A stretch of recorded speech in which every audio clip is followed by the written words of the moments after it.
Christ and raised him from the dead dwell in us? He certainly does. There are things God does when we live with a sense of mission. And that's the kind of thing that happens through us when we give and we go. But not only that, there's a personal responsibility here.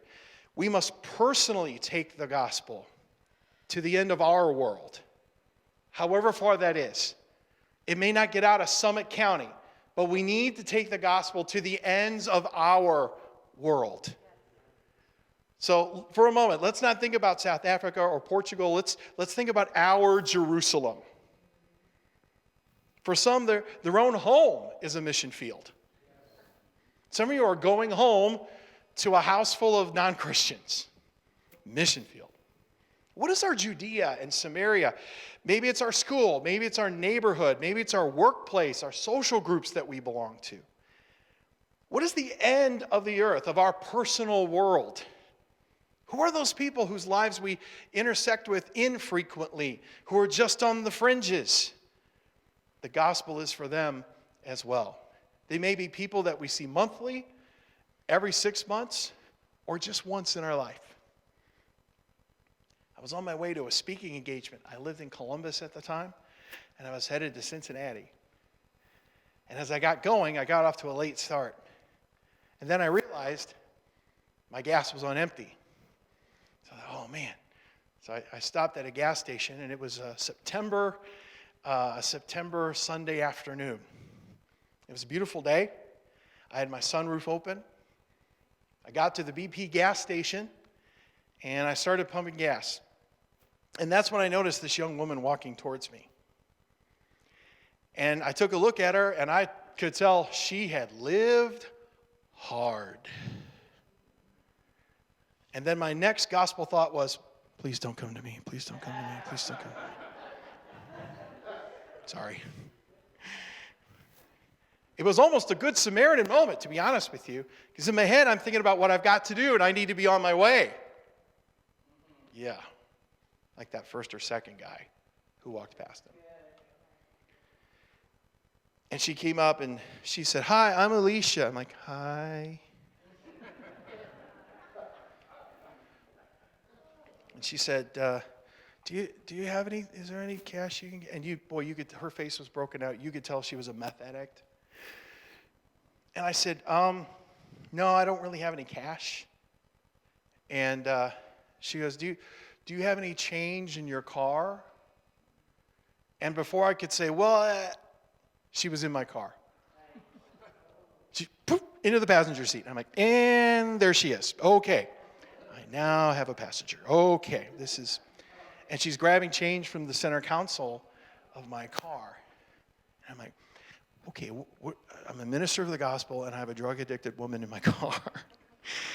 Bible college did not prepare me for this. But you then realize, I guess I have an opportunity. And I'm communicating to her through the open sunroof. And I'm like, have you eaten? Because I noticed the Wendy's was right next door. No. I said, all right. And she asked if I would drive her home. I said, how far is home? She was like, it's just down the road. I'm like, okay, we're going to get you something to eat. We're going to get you home. Okay, thank you. And I finished fueling up, and we pulled into the Wendy's drive-thru, and I said, okay, go. I'm like, I'm going to take care of it. You just order whatever you want. I'm like, what would you like? And she's like, I like a large Dr. Pepper. And I'm like, she'll have 3 hamburgers, 3 fries. I'm like, girl, you need to eat. And so we loaded her with food. And I handed and I said, it is close, right? And indeed it was. It was about a half mile down the road. And I dropped her off at a place that was not a place you'd want to live in. And you could probably only guess the things she had to do to get money for drugs. Because when I dropped her off, and she goes, thank you very much. And I'm like, it's no problem. Hey, I just want you to know, Jesus gave me the free gift of love. I didn't deserve anything, and I came to him begging for love and forgiveness, and he gave it to me more than I could ever understand. And she said, okay, thank you. And she goes, is there anything I can do for you? I'm like, nope, no, go ahead and go on in. Go ahead and go on in. It's been a wonderful trip. Go ahead and have a wonderful day. Now, look, we don't know, right? I don't know where Alicia is today. I don't know if she is today. I don't know. But sometimes the world shows up. Man, we weren't planning on it. Isn't that most of our witnessing? Whenever I plan them out, it's like nothing. And then suddenly, poof, and you're like, okay, not ready. Right? I think that's just kind of how it happens. And we never know. There are some folks we'll only see once. But it's to the ends of our earth. And we realize, well, God must think I'm up to this. And I may not be able to do it like my pastor does it, but I'm going to do it from my heart.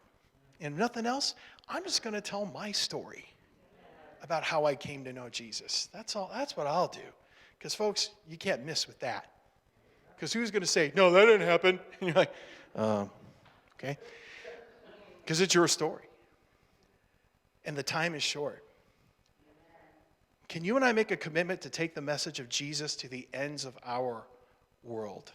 Can we put the hurt to the enemy by robbing him of the people he thought were in his church?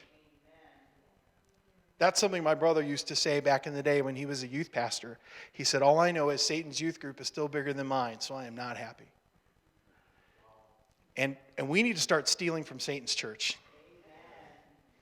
Because there are way too many people attending, whether they know it or not.